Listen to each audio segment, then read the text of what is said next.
C'est la jeunesse du SAS Volley qui est sur le parquet pour le moment avec l'un des nouveaux passeurs, le passeur camerounais de cette équipe de l'effectif 2023-2024.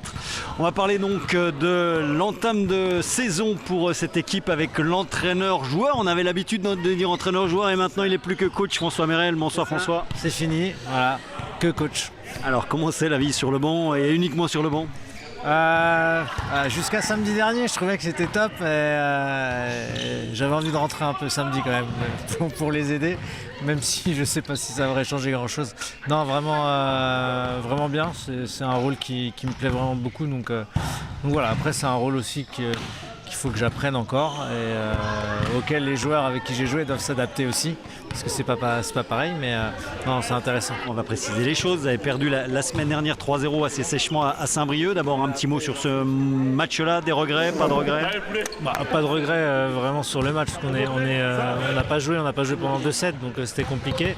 Après on a réussi à faire un 3e set assez sympa et puis on n'arrive pas à conclure alors qu'on est largement devant.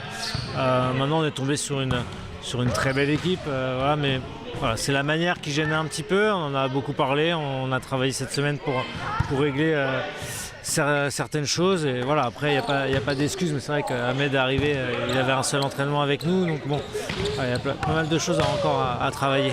Alors vous enchaînez par la réception d'Alouin qui a perdu à domicile au tie-break face à Chalon-sur-Saône. Comment s'annonce ce match-là? Quelle est la valeur de l'adversaire?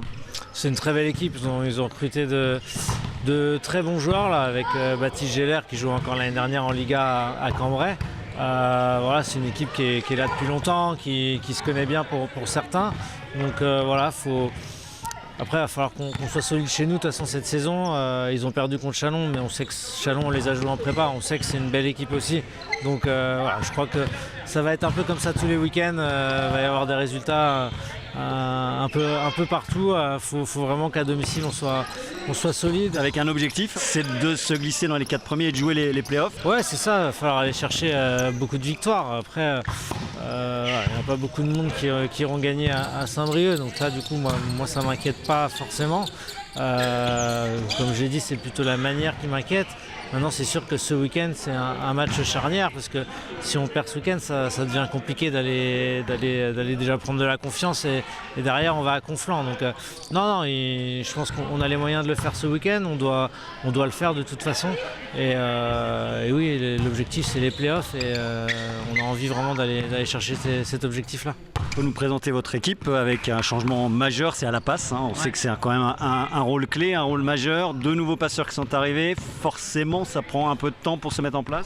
Ouais, ça prend du temps, surtout qu'on a fait toute la prépa avec un seul passeur, avec Bastien Winkelmüller, donc qui arrive de Tourcoing, qui est au centre de formation de Tourcoing. Et du coup on a Ahmed Awal qui est arrivé la semaine dernière, jeudi dernier, donc qui a vraiment fait un seul entraînement avec le collectif. International camerounais, faut le préciser. International camerounais qui était du coup à la Coupe d'Afrique des Nations et qui a à son arc plusieurs championnats du monde. Et je savais qu'en plus à Saint-Brieuc, dans la salle de Saint-Brieuc, c'était pas l'idéal non plus pour le lancer, mais bon voilà.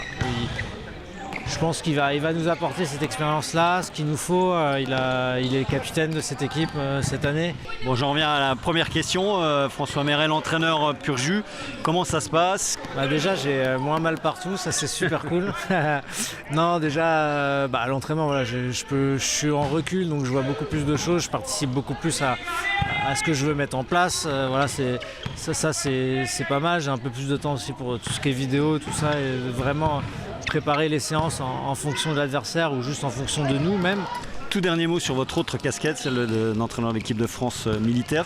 Ouais, alors en fait c'est des stages d'1 semaine, ça draine tellement de joueurs que c'est assez impressionnant et du coup on va avoir notre premier stage à Fontainebleau et normalement, si tout va bien, le 2e stage à Épinal en février. Nous sommes avec le président Frédéric Garcia, bonsoir. Bonsoir. D'abord, vous étiez aussi coach et vous êtes aussi coach de la jeunesse. Comment ça se passe en termes de licenciés? Comment va le SAS Volley? Parce que c'est là que ça se joue aussi. Les voyants sont au vert. Ça fait maintenant plus de 2 ans qu'on a un effectif de licenciés stable avec une mixité avec les féminines, mais aussi de nombreux jeunes. Ça fonctionne très bien également en loisirs. Ça prouve que le travail qu'on a fait, en tout cas, satisfait du monde. Des ambitions revues à la hausse cette année avec l'objectif play-off. Nous sommes un des petits poussés financiers de la division. Et si on arrive à avoir les résultats comme on les a, on surperforme si on met en parallèle les résultats et le budget. Donc cette année, oui, les playoffs, ça fait partie des ambitions. La Coupe de France aussi fait partie des ambitions. Et avec un effectif jeune auquel on a ajouté un peu plus d'expérience au poste clé qui est celui des passeurs, ça peut nous permettre effectivement d'avoir une ambition raisonnable, mais aussi objective par rapport à la réalité de ce qu'est la division. On est dans le monde professionnel sans y être réellement. Mais ce qui est important, c'est que par rapport à la dimension d'une ville comme Épinal et de l'agglomération, ça fait 7 ans qu'on y est. Ça prouve qu'on est stable et ça aussi c'est une sécurité on va dire pour les joueurs qui viennent ici, c'est que sportivement on est stable, il n'y a pas de mise en danger et pour eux ça peut être des tremplins éventuellement pour voir au-dessus et c'est pour ça que cette année on a des joueurs qui sont venus aussi pour ça. Premier match de la saison à domicile donc pour le Stade Volley ce samedi 20h au gymnase Viviani contre Alouin. De leur côté en élite féminine, les Louves de Saint-Dié voudront confirmer leur succès initial en déplacement à Rennes.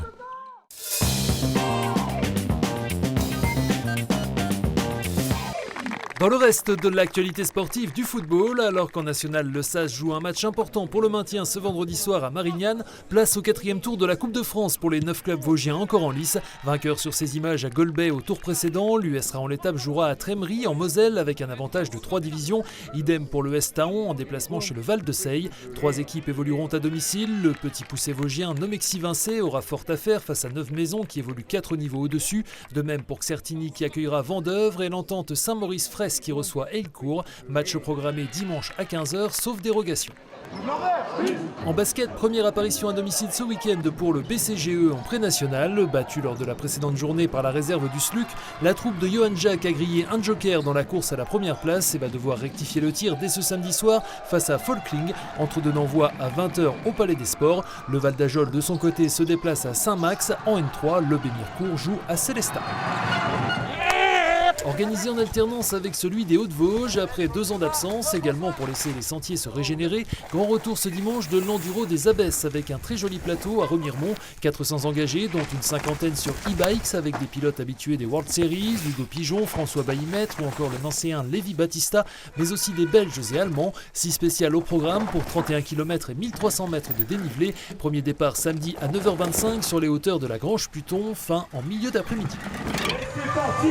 Enfin au rayon course à pied, après le défi des pestiférés sur ces images dimanche dernier à Raon-l'Étape, direction le Tillot pour le trail des Hautes-Mines, 2 parcours au choix, 14 ou 30 km à effectuer en solo ou en relais à 3, départ du long format à 8h30, du court à 9h, course enfant à 11h. A noter qu'une partie des inscriptions sera reversée à l'association Vivre avec Parkinson.